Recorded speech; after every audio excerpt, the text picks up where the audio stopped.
네, 안녕하세요. 한국증권TV 고유경의 스페셜리스트 고유경입니다. 오늘은요, 대신증권 리서치센터 투자전략팀의 이경민 팀장님과 함께합니다. 팀장님 안녕하세요. 네, 안녕하십니까. 네. 새해 복 많이 받으세요. 네, 새해 복 많이 받으십시오. 네. 시청자 여러분도 새해 복 많이 받으시고요. 아, 연초부터 지금 엄청 바쁘시죠?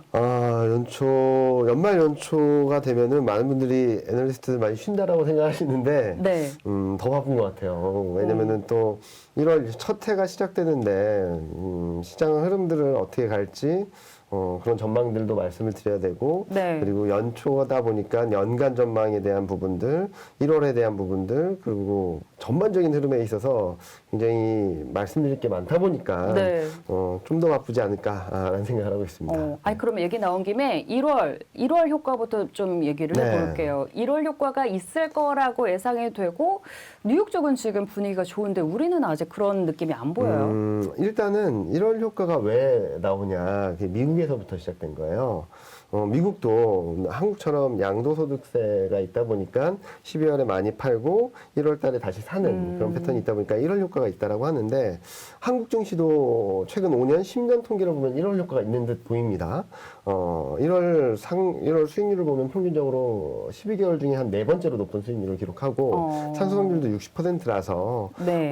1월 효과를 기대해봐도 좋지 않을까라는 생각들을 많이 하실 텐데, 조금 다른 부분이 있어요. 네. 왜냐면은, 한국은, 프로그램 매매, 그리고 공매도, 여기에 대한 영향들이 좀 크다 보니까, 12월 달에 강한 다음에 맞는, 그 다음에 1월 효과는 굉장히 약했어요. 네. 2000년 이후 평균으로 본다면 12월 달에 상승을 하고 다음에 1월 평균 수익률을 보면 0.3%고요.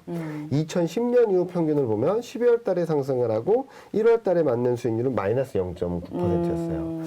기본적으로 기관 프로그램 매물은 조 단위로 나옵니다. 1월 한 달 동안. 네. 많이 나올 땐 5조. 적게 나올 땐 2조 정도 나오니까 기본적으로 물량 부담이 있는 상황에서 수급이 결정짓는 변수는 외국인인데요. 네. 외국인이 사주는 경우에는 그래도 선박을 하는데, 외국인이 매도를 하는 경우에는 좀 약한 흐름들을 보였거든요. 작년 말에 대차장고, 그러니까 쇼커버 매수로 들어온 것으로 추정되는 자금들이 한 9조 5천억 정도 돼요. 네. 그리고 외국인도 한 3조 이상 샀고요.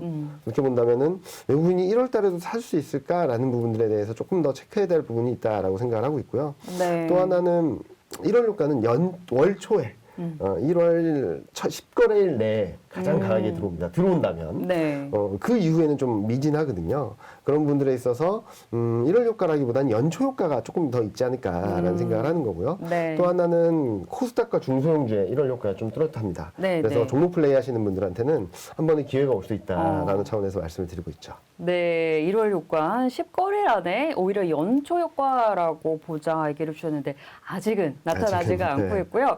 기관이 어제도 많이 팔았는데 지금 1월 4일 기준으로도 오늘도 좀 팔고 네. 있어요. 아마 기관 투자자들은 연말에 들어왔던 프로그램 매수, 배당을 노린 프로그램 매수를 좀 정리하는 과정을 좀 거칠 수밖에 없거든요. 아직까지 3조 원대가 남아있어요. 네. 금융투자 쪽에서. 그렇기 때문에 아마도 올해 말까지, 아니, 이번 달 말, 1월 말까지는 기관 쪽의 매물이 계속적으로 출회되고, 주목해서 봐야 될 부분은 외국인 투자자들. 외국인 투자자들의 매수가 유입되면서 어제도 좀 그나마 반등을 했고, 오늘도 뭐 장 초반이긴 하지만 좀 등락을 보이고 있는데, 외국인 투자자들마저 좀 손을 놓게 된다거나 아니면 네. 매수해서 조금 후퇴하게 된다면 좀 시장 변동성 좀 커질 가능성을 열어놓고 봐야 되지 않을까라는 생각을 하고 있습니다. 네, 연초 효과 키는 수급인데 지금 수급이 받쳐주지가 않고 있고요. 차라리 코스닥, 중소형주 네. 쪽으로 그 가망성을 좀 봐야 될 것 같습니다.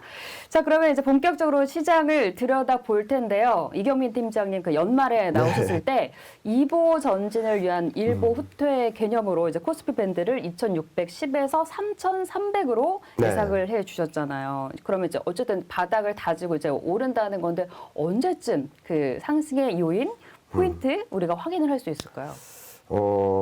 저희가 작년에 말씀드렸던 것은 상저하고 1, 4분기 중에 저점을 통과할 것이다. 라는 차원에서 그림을 통해서 말씀을 드렸는데요. 정리하는 차원에서 한번 표를 다시 한번 보여드릴게요.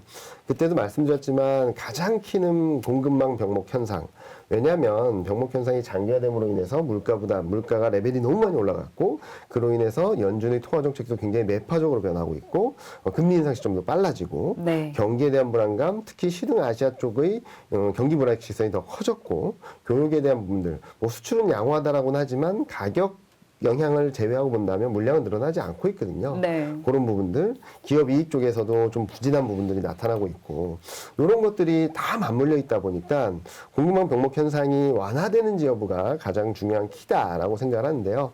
이 완화되는 시점은 또 코로나19랑 맞물려 있습니다. 코로나19 상황이 최근 좀 많이 심각하죠. 뉴스를 보시면 아시겠지만 네. 뭐 하루에 100만 명 이상씩 나오고 맞아요. 있고 네. 유럽은 뭐 6, 70만 명씩 나오고 있고 미국도 4, 50만 명씩 나오고 있어요. 이처럼 코로나19 상황이 폭증세를 기록하게 된다면 병목 현상이 근본적인 원인이라고 말할 수 있는 고용 개선이 좀 더뎌질 수밖에 없습니다. 신규 고용자 수와 그리고 코로나19 확진자 수 이 관계를 보면은 정반대거든요. 확진자 수가 늘면 고용자 수가 줄고 네. 확진자 수가 줄어들면 고용자 수가 늘고 이런 부분들이 계속적으로 반복되기 때문에 물류가 이렇게 꽉 적체되어 있는 것들을 풀리는 데까지는 좀 시간이 필요하다. 그걸 확인하기 위해서는 첫 번째 코로나19 상황들이 좀 진정돼야 된다라는 말씀을 드리고 있고요. 네. 그러면은 병목 현상 맨날 말하는데 그런 부분들을 어떻게 확인할 수 있냐? 솔직히 말씀드리면 그 확인할 수 있는 데이터들을 조금 이따 말씀드리긴 하겠지만 뭐 이거다. 그리고 뭐 범용적으로 볼 수 있는 데이터는 많지 않아요. 네. 그래서 저나 아니면 애널리스트들이 계속적으로 업데이트 되는 자료들을 꾸준히 팔로우하시면 좋을 것 같고요.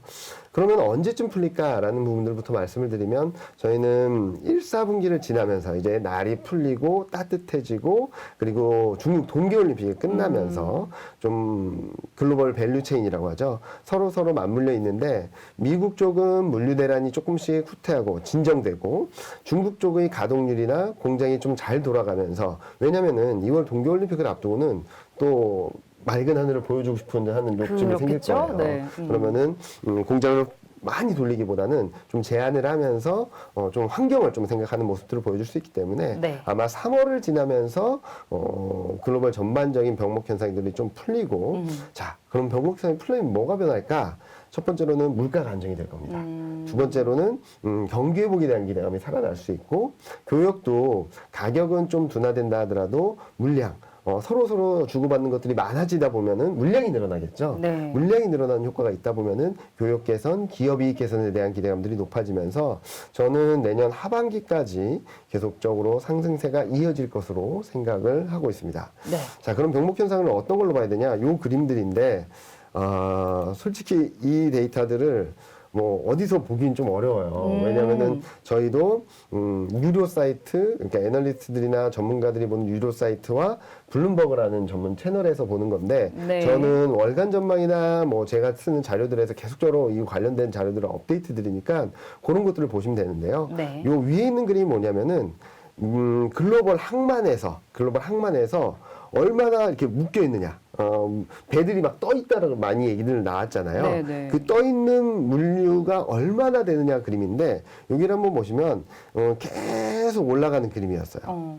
그러다가 이때 2020년 3월, 4월 코로나19 팬데믹이 시작되었을 때 한번 팍 올라갔다가 좀 진정되는 듯 했지만 작년 하반기로 가면서 더 심해졌거든요. 네. 물론 굉장히 극심한 물류 정체는 좀 진정되긴 했는데 아직까지는 풀렸다라고 보기는 어렵고요. 조금 문제는 요 그림인데 미국 바이든이 90일간의 총력전이라 그래서 자, 내가 물류 대란을 해결하겠습니다 하면서 10월 초에 발표한 정책들이 있어요. 네. 24시간 가동하고 쉬지 않고 가동을 하겠다라고 얘기를 했는데 그게 잘 먹히지 않는 것 같습니다. 네. 주요 항만들 수출입을 하는 데 있어서 항만의 물동량이 중요한데 항만들의 물동량은 오히려 11월 달에 또 줄었거든요. 네. 이런 것들을 봤을 때는 아직까지 병목 현상이 풀리지 않고 있다. 더 문제가 될 수 있는 부분들은 뭐 시장의 흐름들이 미국 내부 그러니까 자 항구에서 물류를 들여왔으면 미국 내에서 막 트럭들이 움직이면서 이동을 해야 되잖아요. 네. 그게 굉장히 안 좋아요. 어. 그 부분들도 있다 보니까 좀 고려해야 될 부분들이 아직까지 남아있다는 말씀드리고 있고요. 또 하나는 저희가 1, 4분기 중에 좀 흔들릴 수밖에 없다라고 말씀드리는 것 중에 하나는 실적 시즌. 반도체 실적에 대한 기대감들이 조금씩 높아지고 있습니다. 요 밑에 그림 보시면 실제로 그동안 코스피 이익 전망을 막 떨어뜨렸던 것 중에 주범이 반도체였어요. 네. 그런데 최근 들어서 반도체 실적이 조금씩 올라오곤 있는데 이 실적 전망이 계속 올라갈 것인지 좀 체크해야 된다라는 말씀을 드리고 있고요.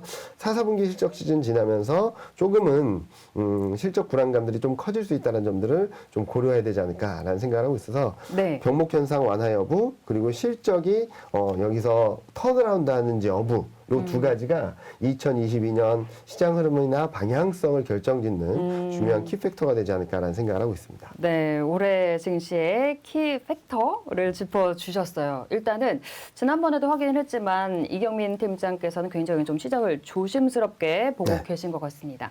하지만 투자자들은 반도체 쪽, 뭐 지금도 반도체 얘기가 살짝 맞습니다. 나오긴 했지만 반도체 너무 관심이 많이 있거든요. 네. 뭐 말씀대로 1분기 이후에 반도체가 반등한다고 했을 때 우리는 메모리 반도체를 봐야 될지 아니면 비메모리 중심으로 봐야 될지 그리고 반도체 하면은 뭐 소재, 장비 뭐 너무 많잖아요. 많죠. 네. 그 중에 또 어떤 쪽이 조금 더 좋을지 짚어볼게요. 일단은 한국을 따지면은 비메모리 쪽이 좋다라고 해서 엄청난 수혜를 받긴 좀 어려워요. 아직까지 비중이 좀 높지 않다 보니까. 네.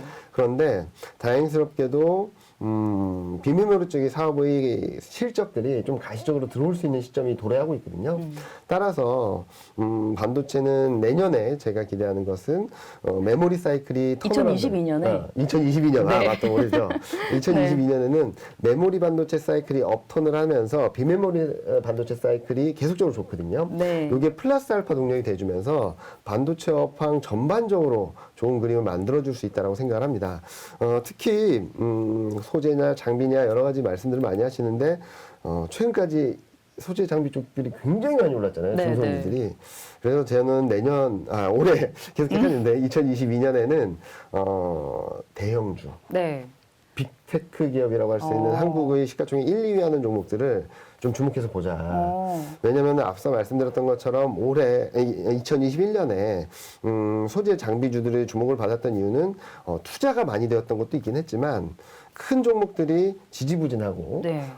글로벌 전반적인 업황, 특히 신흥 아시아 쪽의 경기, 신흥 아시아 쪽의 제조업 경기 흐름들이 좀 부진하다 보니까 큰 기업들이 좀 많이 약했고 오히려 그 안에서 투자 모멘텀을 받고 있는 소재 장비주들이 많이 뜨거워 나오고 본다면 네. 2022년에는 좀 큰 종목들이 좀 움직이지 않을까. 글로벌 전반적인 업황이나 그리고 경기 흐름, 교역 이런 것들이 좋아지게 된다면 항상 그렇듯이 큰 종목들이 움직였거든요.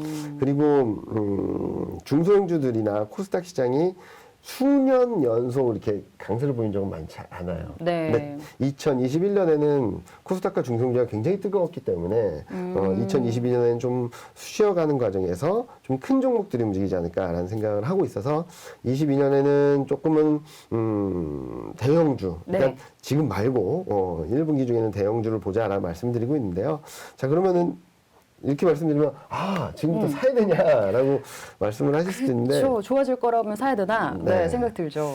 그리고 요즘 한국 반도체 업종들이 워낙 좋다 보니까 주가들이 좀 고민을 많이 하고 있는데요. 네. 일단은 요 그림들 몇 가지 보여드릴게요.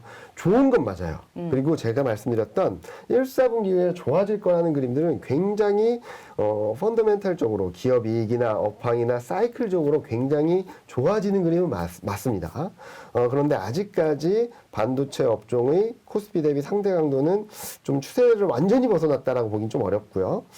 긍정적으로 볼 수 있는 부분은 요 사이클을 보시면 D램 가격 파란색이 2022년 말까지 계속 떨어지다가 2023년에 이렇게 올라갈 것이라는 전망이 있었는데 최근 들어서는 이게 2022년 하반기에 플러스 반전을 할 수 있다는 전망들이 들어오고 있는 거예요. 그래서 앞서 말씀드렸던 것처럼 1분기 이후에 하반기에는 생각보다 좋을 수도 있다는 그림이 만들어지고 있는 건 맞습니다. 그런데 문제는 실적이 안정적이라고는 하지만 그동안 2022년 이익 전망과 반도체 주가는 거의 똑같이 흘러갔거든요. 네. 그런데 10월 이후 보시면은 반도체 이익 전망은 멈춰 있는데 반도체 주가는 먼저 이렇게 18% 정도 올랐어요. 일부 종목은 40% 오른 것도 있고요. 그렇기 때문에 1, 4분기 실적 시즌을 지나면서 이런 기대감이 높아지는 것은 점점점 높아지고 있고 업황이 좋아지는 그림들은 맞는데 주가가 먼저 많이 오른 것이 아닌가라는 부분들 때문에 저는 지금 따라가는 전략보다는 조금 기다리셨다가 좀 후퇴했을 때, 좀 시장이 조정받았을 때 비중을 늘리시는 게 맞지 않나라는 생각을 합니다. 네. 이 그림을 보시면 아실 거예요. 이익 전망이 1%도 1%도 움직이지 않았고 반도체 가격 또 한 19%, 13% 정도 움직였는데 한국 반도체 주가들은 이미 그를 다 대부분 선반영을 했다는 거죠. 네. 그래서 저는 그리고 기술적으로 보신다 하더라도 주가는 계속 올랐는데 기술적 지표들은 고점을 낮춰가는 하락 다이버전스.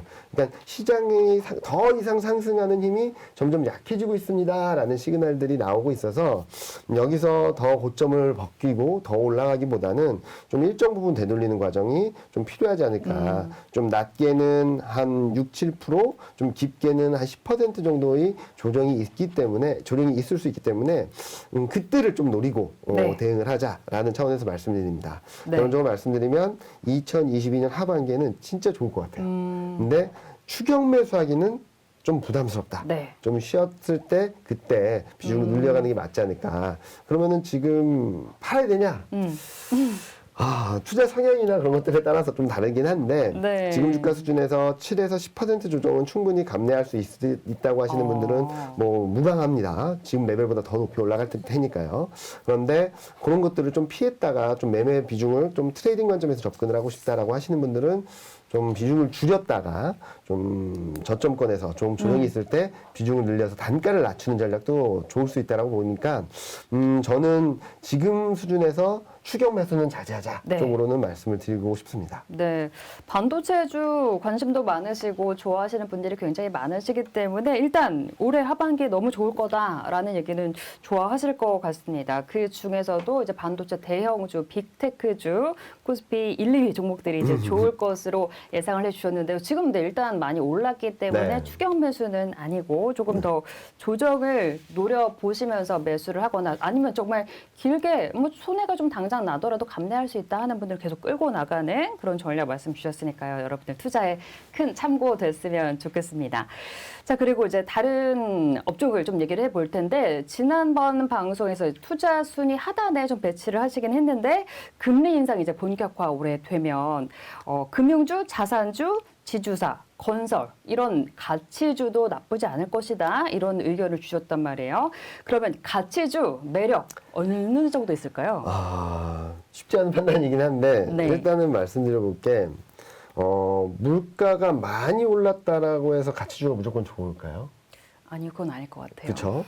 중요한 것은 기대 인플레이션이라는 거예요. 뭐냐면은 물가가 오를 거야라는 기대감이 있어야지 시클리컬이나 가치주나 이런 쪽들이 좋거든요.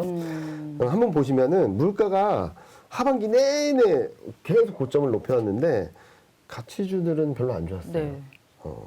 왜냐하면 물가가 더 오를 거야라는 기대감들이 약해졌기 때문이에요. 자, 그러면 왜 물가가 더 오를 거야라는 기대감이 약해졌냐? 통화 정책에 점점점 매파적으로 갔기 때문이에요. 자, 물가를 잡겠습니다 하고선 통화 정책이 테이퍼링이라고 하는 유동성을 공급했던 걸 줄이는 속도를 네네. 더 빨리 가져가고 금리 인상도 2022년에 한 번 한다고 했던 걸 세 번 한다라고 그러고 네. 그러면은 사람들은 앞으로 물가가 더 오르지 않을 것 같은데 라는 얘기를 하겠죠. 네. 그렇기 때문에 가치주가 별로 안 좋은 거거든요. 그래서 막연하게 물가가 오르고 금리가 오르면은 그리고 통화 정책이 긴축으로 간다면 가치주가 좋을 거다라고 보기보다는 사람들이 생각하는 물가가 오를 거야라는 기대감들이 어떻게 변하는지가 더 중요하거든요. 근데 지금은 금리가 더 오르지 못하는 것도 마찬가지고 기대 인플레이션, 물가가 오를 거라는 기대감들이 점점 약해지고 있어요. 그런 부분들이 가치주에는 더 중요하다라고 보시면 될 것 같고요. 네. 또 하나는 실적으로도 보여드릴 수 있을 것 같아요. 이 그림을 한번 보시면, 잠시만요. 그림을 한번 보시면 위에가 올해 2022년 영업이익 증가율, 순이익 증가율인데 여기 보시면 증권, 보험, 조선, 철강, 화학, 비철목재가 하위권에 있어요. 그것도 마이너스 성장이에요. 자, 그러면은 투자를 하시겠습니까? 아니요. 이 그림 때문에 앞서 말씀드렸던 물가가 오를 거야라는 기대감들이 약해지는 부분 플러스 2022년에는 이익이 줄어들 수 있어라는 걱정이 맞물리면서 2021년 하반기 내내 시클리컬이 그렇게 좋지 않았던 것 같아요. 네. 그러면은 뭘 봐야 되냐? 요 위에 단에 있는 것들을 봐야 되겠죠. 건설은 괜찮을 수 있을 것 같습니다. 그런데 문제가 또 하나 있죠. 네. 대선. 그렇죠. 네, 대선 후보들 두 후보들 간의 정책이 극명하게 엇갈리는 게 부동산 정책이거든요. 그런 부분들에 있어서 누가 당선되느냐에 따라서 좀 엇갈리는 흐름이나 변동성이 커질 수 있기 때문에 건설업종의 업황 개선 가능성은 높아지고 있지만 그런 부분들이 심리적으로 위축될 수 있어서 제가 1순위로 고려하고 있는 부분들은 위드 코로나 수혜주, 호텔 레저, 미디어 교육, 소매유통, 뭐 IT 가전도 좋고요. 그리고 이제 앞으로 좋아질 수 있는 것들은 뭔가라고 봤을 때 자동차, 기계 이런 쪽들이 괜찮을 것 같은데 자 올해 2022년 키를 쥐고 있는 건 반도체입니다. 여기 보시면은 딱 기로에 서 있어요. 네. 마이너스로 갈지 플러스로 갈지. 그래서 저희 대신증권의 밴드도 굉장히 넓은 거예요. 2610에서 3330으로. 그래서 4, 4분기 실적 시즌을 지나면서 일부 역성장에 대한 걱정들이 좀 들어올 수는 있겠지만 반도체 사이클이 하반기에 턴어라운드 된다고 말씀드렸잖아요. 네. 거기에 되면은 또 플러스 압력이 굉장히 커질 수 있는 거죠. 자, 그러면은 에이 좋아질 수 있잖니 시클리컬이 가치주가. 그런데 4분기까지는 괜찮은 것 같아요. 철강, 에너지, 화학 이런 업종들이 4분기 2021년 4분기 이익 전망이 조금씩 상향 조정되고 있어요. 네. 그러니까 실적에 대한 눈높이가 조금씩 높아지고 있어서 실적이 좋아질 거야 같아라는 기대감들을 하는데 여기를 보시면은 건설, 철강, 여기 비철목재, 은행, 보험, 에너지 올해 2022년 실적에 대해서는 더 좋아질까? 좋아질 수 있을까? 앞서 보여드렸던 그림에서 이익이 줄어들 것이라는 전망이 들어오는 상황에서 이보다 더 나빠질 수 있어라는 걱정들이 들어오게 된다면 가치주는 2022년에 좀 쉽지 않다라는 말씀을 드리고 있고요. 네. 오히려 미국의 금리 인상이나 이런 것들이 좀 부담스럽다라고 하시면은 그보다 더 높은 성장을 보여주는 종목들이나 업종들이 더 좋을 수 있다라고 말씀을 드리고 있어요. 만이견하게 뭐 몇 년 뒤에 더 좋아질 거야라는 그림이 아니라 지금까지도 이익 성장을 뭐 10%, 15% 계속 이어가는 가운데 2023년에도 4년에도 성장이 계속될 거라는 어느 정도의 가시성이 보이는 업종들 대표적으로 인터넷하고 2차 전지죠. 이 업종들을 관심을 가지시는 게 조금 더 나은 선택이 아닐까라는 생각을 하고 있습니다. 네, 뭐 반도체, 가치주 얘기해 봤고요. 차라리 좀 성장주, 인터넷 그리고 2차 전지 업종으로 시선을 돌려보자 이런 얘기를 해주셨습니다.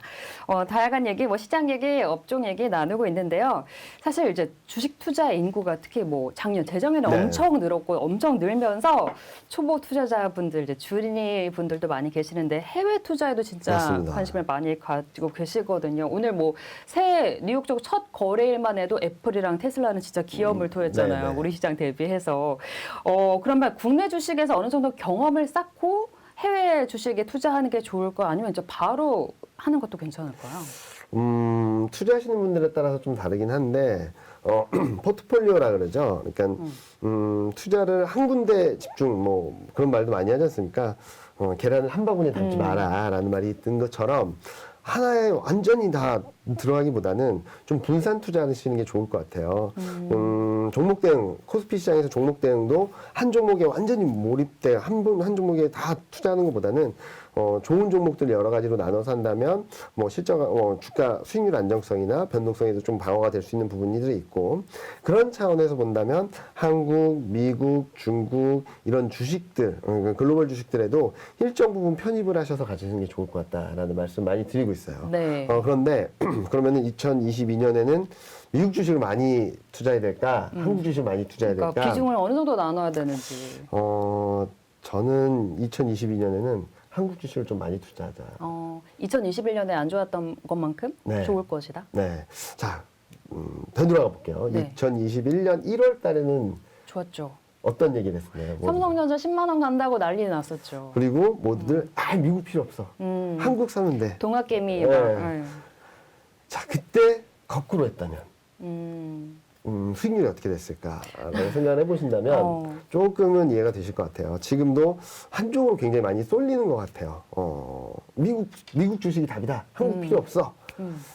저는 그때가 아마 기회가라고 생각을 하고 있어요. 너무 많은 사람들이 얘기하는 거에 차라리 반대로. 네. 그래서 저는 2022년에는 한국, 중국 쪽 2021년에 상대적으로 부진했던 그런 나라들이 좀 주목을 받을 수 있지 않을까라는 생각을 하고 있고요.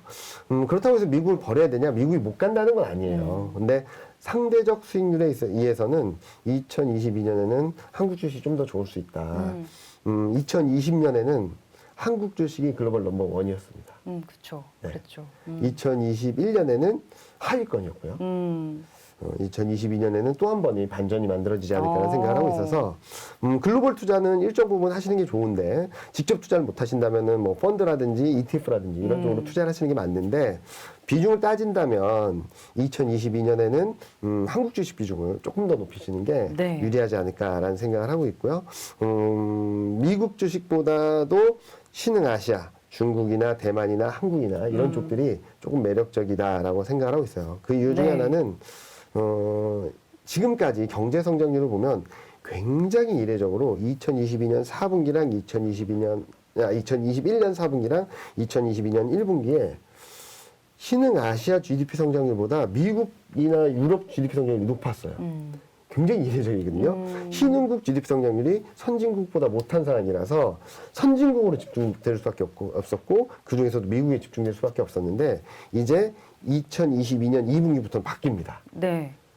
신흥아시아 GDP 성장률인 5%대 중후반으로 올라가고 선진국 GDP 성장률은 좀 둔화되거든요. 이 둘 간의 격차가 이렇게 벌어지게 된다면 주가 수익률도 신흥아시아 쪽으로 좀 더 강해지는 그런 그림을 만들어줄 수 있기 때문에 한번 뉴스나 언론이나 많은 분들이 얘기하는 것과 일정 부분은 좀 반대로 하시면은 또 다른 투자 기회가 될 수 있다고 생각하고 있어서 2022년에는 한국 주식 관심 있게 바라보셔야 된다라고 말씀드리고 있습니다. 네, 국내 주식 진짜 국내 시장 올해는 좀 힘을 냈으면 좋겠어요. 네. 작년에 S&P 500이 26% 이상 올랐는데 우리 코스피 3% 네. 오르고 이거 조금 그렇잖아요. 네, 올해는 좀 반대로 힘을 내주면 좋겠습니다. 2020년에는 아니, 또 물론 그랬죠. 물론 그래서 그랬지만 서로 간에 키 맞추기라면서 움직이는데 2022년에는 또 한 번의 반전이 나올 수 있다라는 차원에서 대응을 하시는 게 조금 더 유리하지 않을까 생각을 합니다. 네, 시장의 모든 참여자들이 이쪽을 얘기를 할 때 좀 반대로 역발상으로 투자하는 그런 개념도 얘기를 해주신 것 같아요. 자, 그러면 이경민 팀장님은 이제 다른 분들에 비해서는 상대적으로 조금 보수적으로 일단 시장을 보시는 경향이 있으신 것 같습니다. 그만큼 또 그게 좋게 봤을 때는 안정적으로 투자 전략을 구사한다 이렇게 볼 수도 있을 것 같은데 그런데 지금 요즘에 변동성이 크고 뭐 또 종목별 움직임이 크다 보니까 투자자분들이 굉장히 좀 조급함을 가지고 네. 계신 것 같아요. 직장인들이시잖아요. 대부분 학생이거나 네. 자신의 일에 크게 방해를 받지 않으면서 좀 효율적으로 안정적으로 투자를 하려면 어떻게 하는 게 좋을까요? 쉽지 않은 질문을 해주셨는데 제가 뭐 안정적인 투자 전략이라기보다는 저는 좀 수익률을 극대화하는 투자 전략이라고 말씀드리고 싶어요. 리스크가 있을 때는 좀 적극적으로 회피했다가 좀 기회가 왔을 때 적극적으로 투자하는 전략을 말씀을 드리고 있는데 일단 기본적으로 직장 생활을 하시는 분들이 뭐 샀다 팔았다 하기는 쉽지 않잖아요. 않죠. 그래서 제가 추천드리고 싶은 것은 펀드가 됐든 ETF가 됐든 좀 적립식 같이 매달 조금씩 매달 사는 거 조금씩, 적금하듯이. 조금 적금하듯이 특히 올해 내내 사셨다면 평균 단가는 많이 떨어졌을겠죠. 매달 얼마씩 샀다라고 한다면 그리고 그런 상황에서 그래도 적립식만 하다 보면 또 재미가 없을 수도 있잖아요. 그쵸. 그래서 일정 부분, 그러니까 뭐 7대 3이든 5대 5든 비율을 나눠서 이 정도는 적립식으로 꾸준히 들어가면서 내가 크게 신경 쓰지 않아도 되는 펀드나 ETF, 뭐 ETF도 뭐 반도체나 인터넷이나 좀 성장성이 꾸준히 있는 대표 업종들로 하시면 좋을 것 같고요. 그런 가운데 그러면은 뭐 30이 됐든 50이 됐든 현금이 있는 것들을 주식을 어떻게 투자하느냐? 좀 기회가 있을 때 저는 그래서 좀 그렇게 말씀을 드리는 거거든요. 시장 흐름들이 좀 불안할 때는 조금 조심하시다가 네. 좀 기회가 왔다 싶을 때 더 사시는 플러스 알파 전략을 낼 수 있는 그런 흐름으로 가시는 게 좋다라고 생각을 하고 있고요. 그래서 저도 마찬가지로 저는 뭐 직접적으로 투자를 못하고 뭐 네. 그렇긴 한데 저도 퇴직연금으로는 펀드로는 일정 부분 계속적으로 들어가요. 아무런 신경 안 쓰게 얼마씩 들어가는 걸로 돼 있고 그리고 ETF로 매매하는 부분들은 왔다 갔다 하는데 저는 펀드로 들어가는 거 부분은 신경을 안 쓰고 지금 ETF로 매매하는 부분들은 거의 네. 현금으로 네. 갖고 있고 1분기에 좀 기회가 온다면 그때 좀 적극적으로 투자를 하려고 하고 있거든요. 솔직히 저도 주식을 매일 보고 매일 판단하고 좀 전망을 하지만 저조차도 샀다 팔았다를 못해요. 일도 많고 하니까. 그럴 때 좀 주식시장이나 뭐 꼭 저처럼 막 매번 분석하는 건 아니더라도 여러 전문가들이나 그리고 자신과 맞는 호흡이, 투자 호흡이 그것도 되게 중요하거든요. 투자 호흡이. 네. 왜냐면은 나는 3개월, 1개월을 보는데 어떤 분들은 뭐 6개월, 1년, 2년을 바라보시면서 전망을 해주신 분도 계시고 네. 어떤 분들은 뭐 1개월, 3개월, 6개월 투자 전망을 해주신 분도 계시는데 요 타임라인에 따라서 내 투자 성향이 맞는 전문가들과 같이 호흡을 하는 것도 되게 중요하거든요. 그래서 직접적으로 분석하실 시간이 없다 보니까 그런 전문가들을 뭐 스크리닝을 해서 개인적으로 계속적으로 시장을 따라가는 그런 전략을 맞춰가시는 게 좋지 않을까라는 생각을 하고 있고요.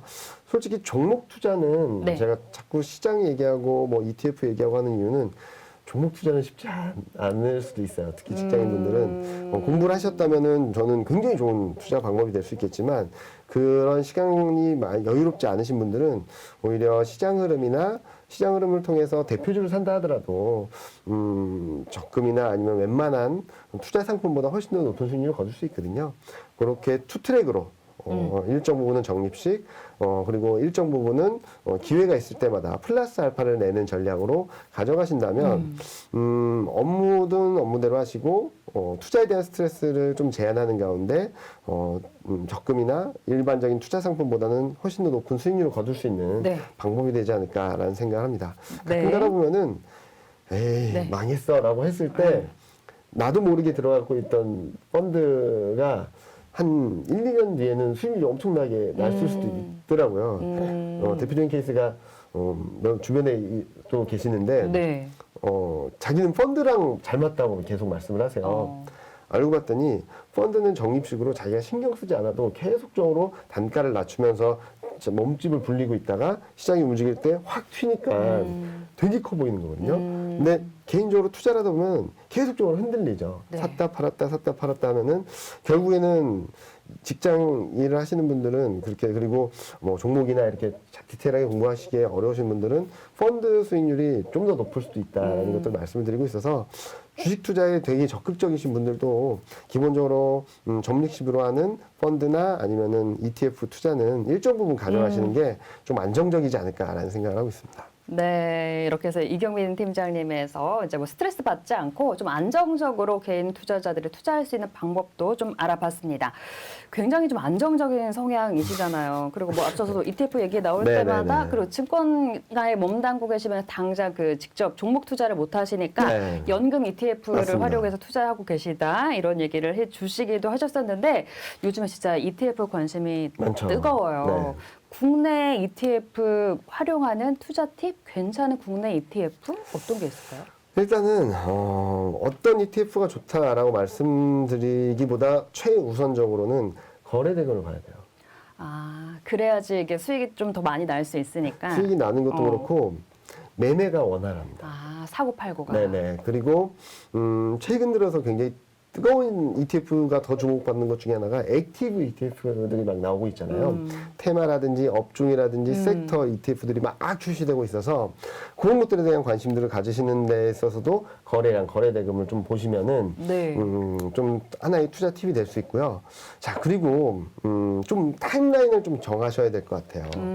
무슨 말이냐면 이거는 굉장히 장기적으로 좋은 ETF야 라고 하는데 한 달, 두 달 수익률이 안 났다라 그래서 빼는 거는 좀 그렇잖아요. 이런 것들은 앞서 말씀드린 것처럼 좀 적립식으로 꾸준히 투자를 해야겠다.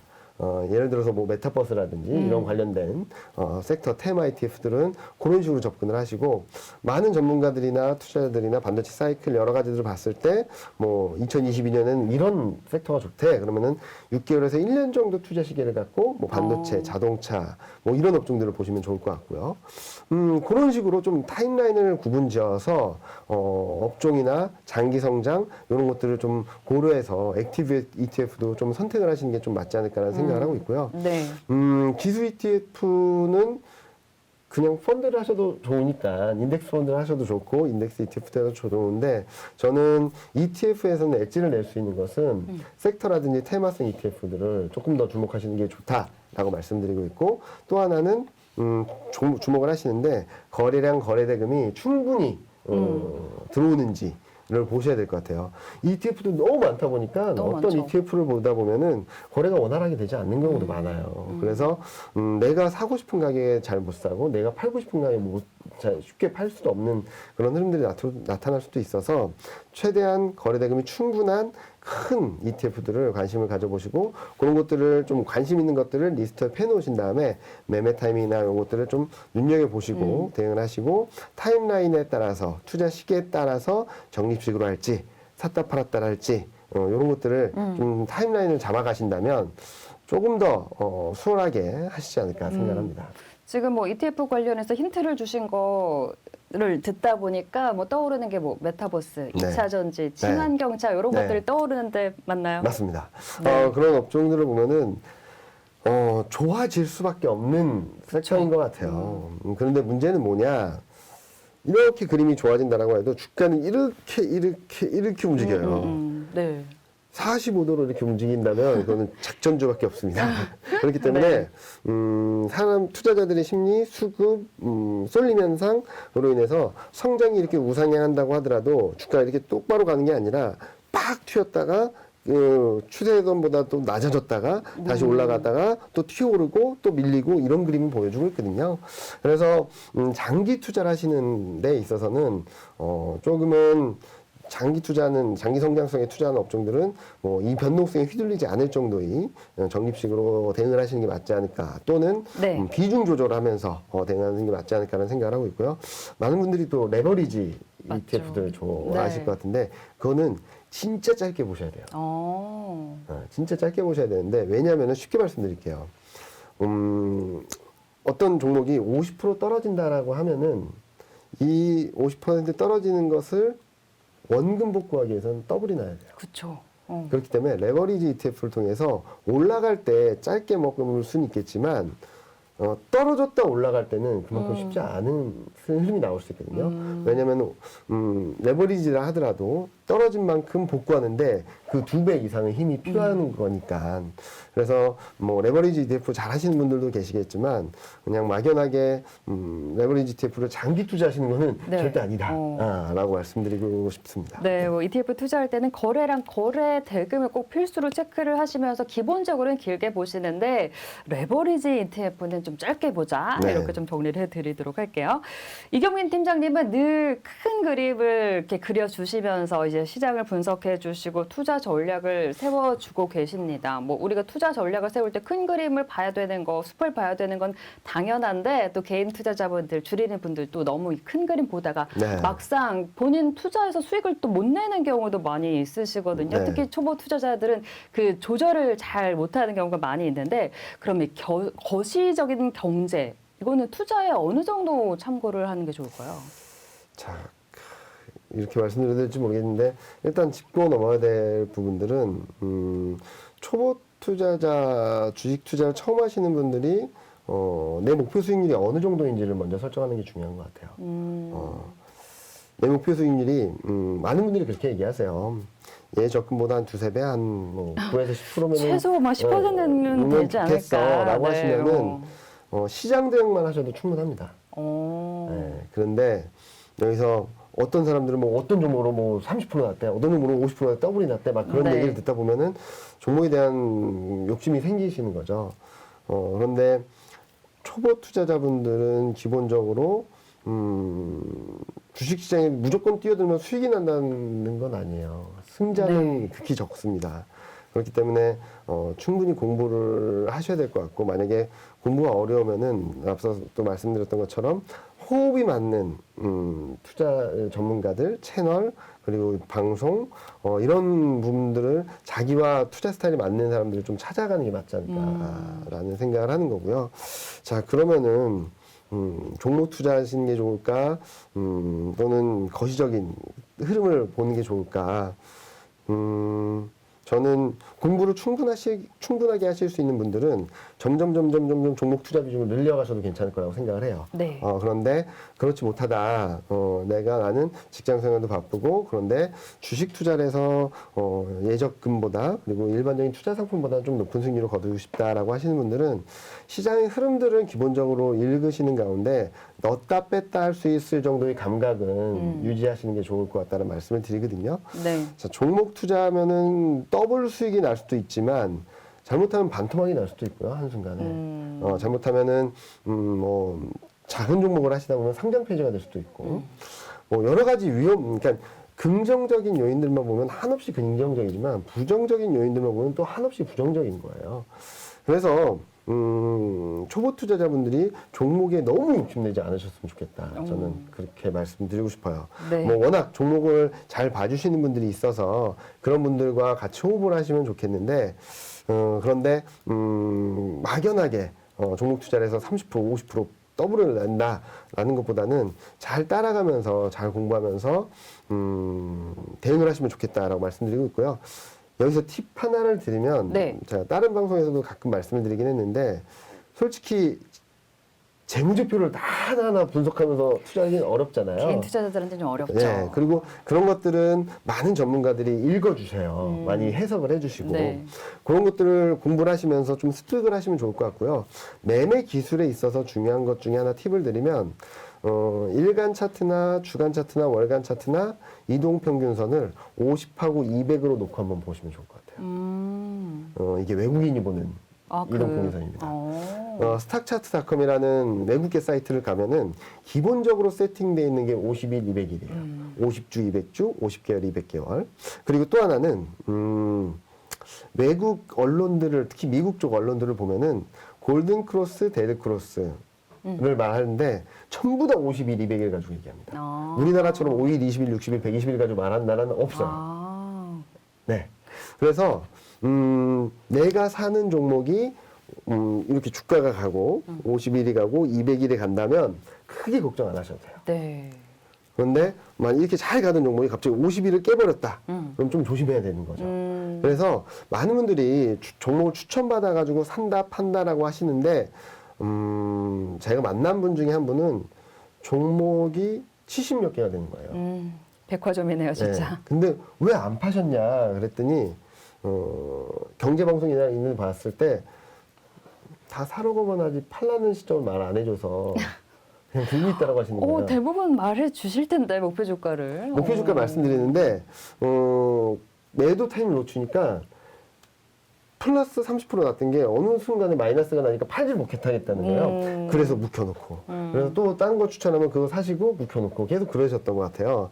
그래서 사는 것도 굉장히 중요하지만 파는 타이밍도 되게 중요하거든요. 그렇죠. 제일 중요하죠. 그래서 50일, 200일 이동평균선을 일간, 주간, 월간으로 놓으시고 52평이 깨진다라고 하면은 뭐 30%든 50%든 수익을 확보하고 좀 대응을 하시고, 만약에 또 200일선이 깨졌다. 그러면은 현금을 비중을 좀 많이 확보하는 게 맞지 않을까. 왜냐하면 이동평균선을 보는 이유는 사기만 잘 샀으면 웬만한 종목들은 잘 산 종목은 이게 깨져도 수익권이에요. 네. 네, 그렇기 때문에 그렇게 말씀을 드리고요. 거꾸로 200일 이동평균선 떨어지고 50일 이동평균선 떨어지고 그 밑에 주가가 있다.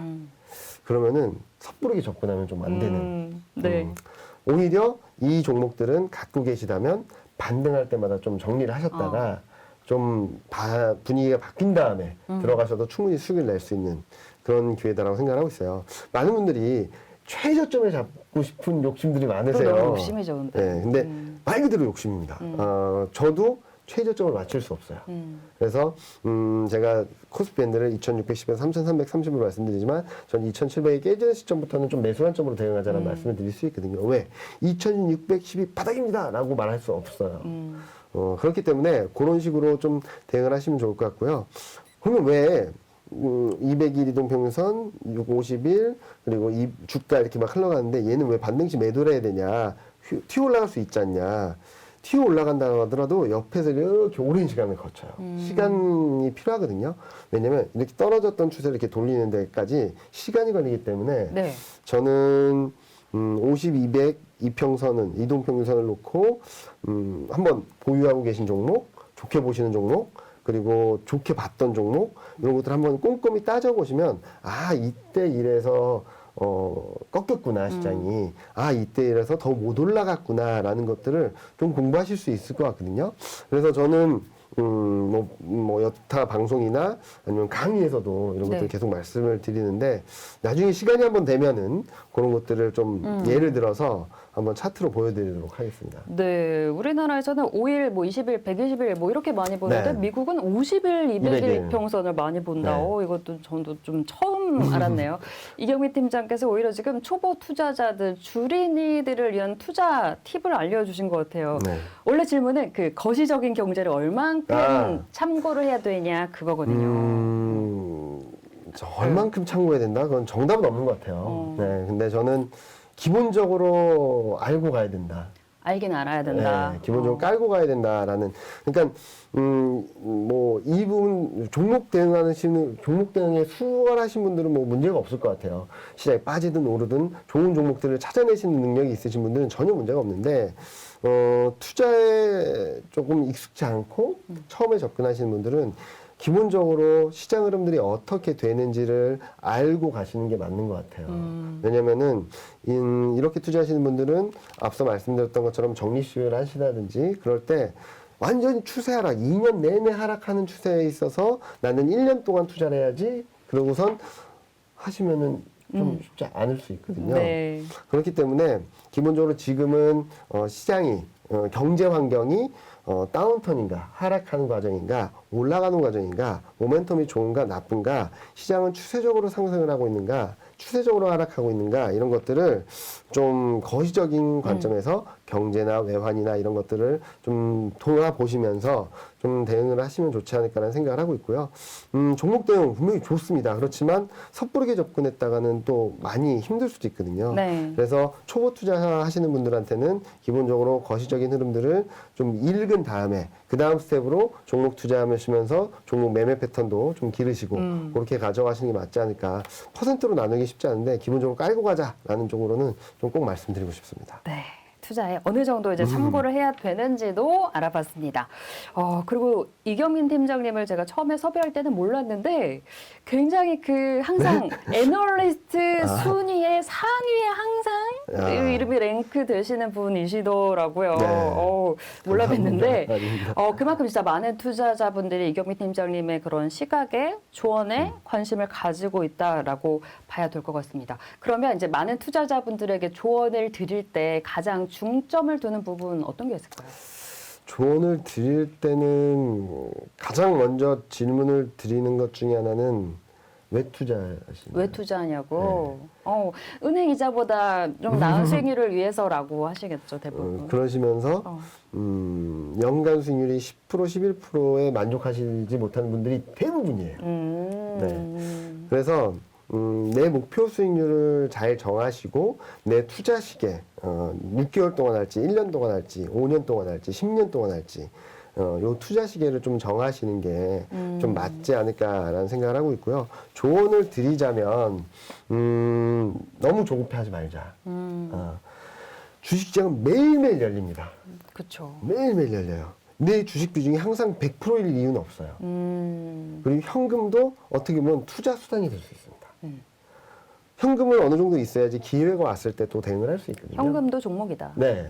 그렇기 때문에 너무 많은 분들이 주식 비중이 70% 펀드 매니저도 아닌데 주식 비중이 70%인 거에 대해서 되게 불안해하신 거예요. 나는 90%를 가져가 있어야 되는데 오늘 매매 안 하시는 거에 대해서 되게 불안해하시는 분도 계시고 그리고 그 계좌에 그 금액이 남아 있는 거를 못 보는 네, 분들 맞아요. 계세요. 네. 그러니까 조금은 여유를 갖고 하루 이틀 대박을 내 가지고 시장을 떠날 게 아니라면 좀 진득하니 좀 긴 호흡에서 뭐 1, 2년 투자하고 말 게 아니라면 조금은 긴 호흡에서 천천히 가셔도 절대 늦지 않고 절대 손해보는 일 아니다라는 말씀을 드리고 싶어요. 네.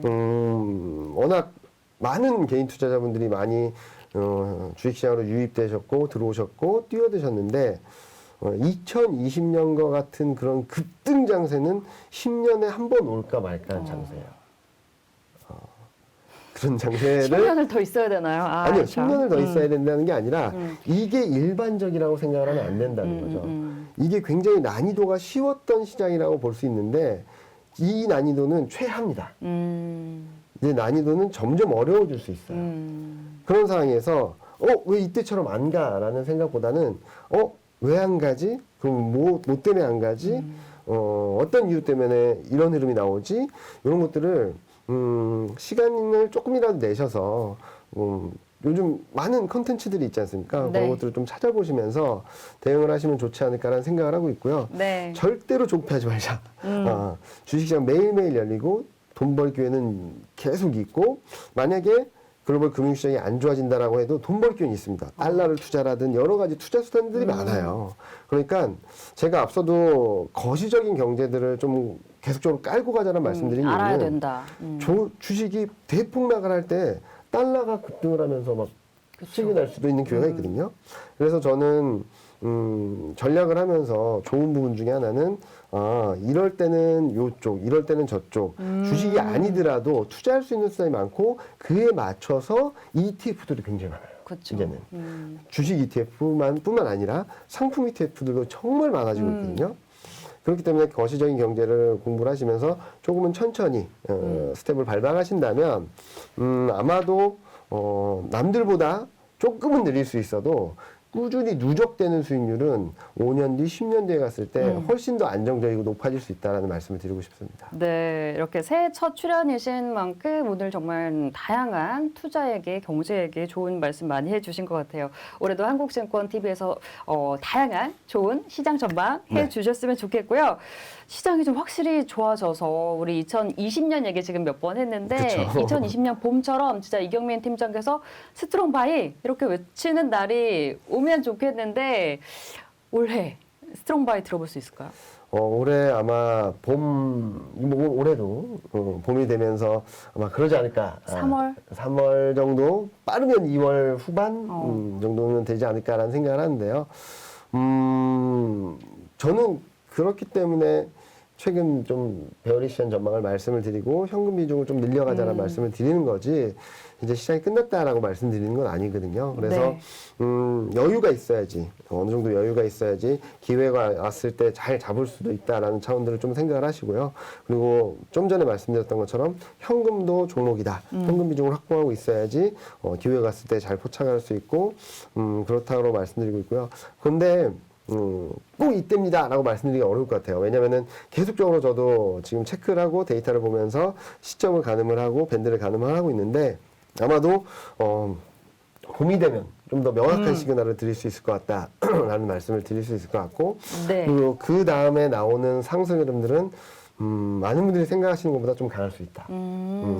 올해 안에 좀 역사적 고점을 다시 한번 돌파 시도할 수 있다라고 생각을 하거든요. 네. 그리고 그 상승폭이나 탄력은 하반기 반도체 업종이 얼만큼 더 올라갈 수 있을지 결정을 지을 것 같은데 계속적으로 반도체를 관심 있게 쳐다보시면서 시장 흐름 그리고 시장 대응 그리고 저점을 언제쯤 잡아갈지에 대해서 같이 고민하신다면 2022년 아마 2021년에 고생하셨던 것을 또 다른 2022년에 보상받으실 수 있지 않을까라는 생각을 하고 있습니다. 좋습니다. 네. 작년에는 좀 많이들 투자자분들이 쉽지 않은 정말 난이도가 있는 한 해였는데 작년보다는 올해 좀 좋을 것으로 다들 전망이 되고 있으니까요. 그리고 함께 저희 한국증권TV에서 고민하시면 될 것 같습니다. 저희와 함께 매일매일 함께 하시면서 그 고민 함께 하셨으면 좋겠고요.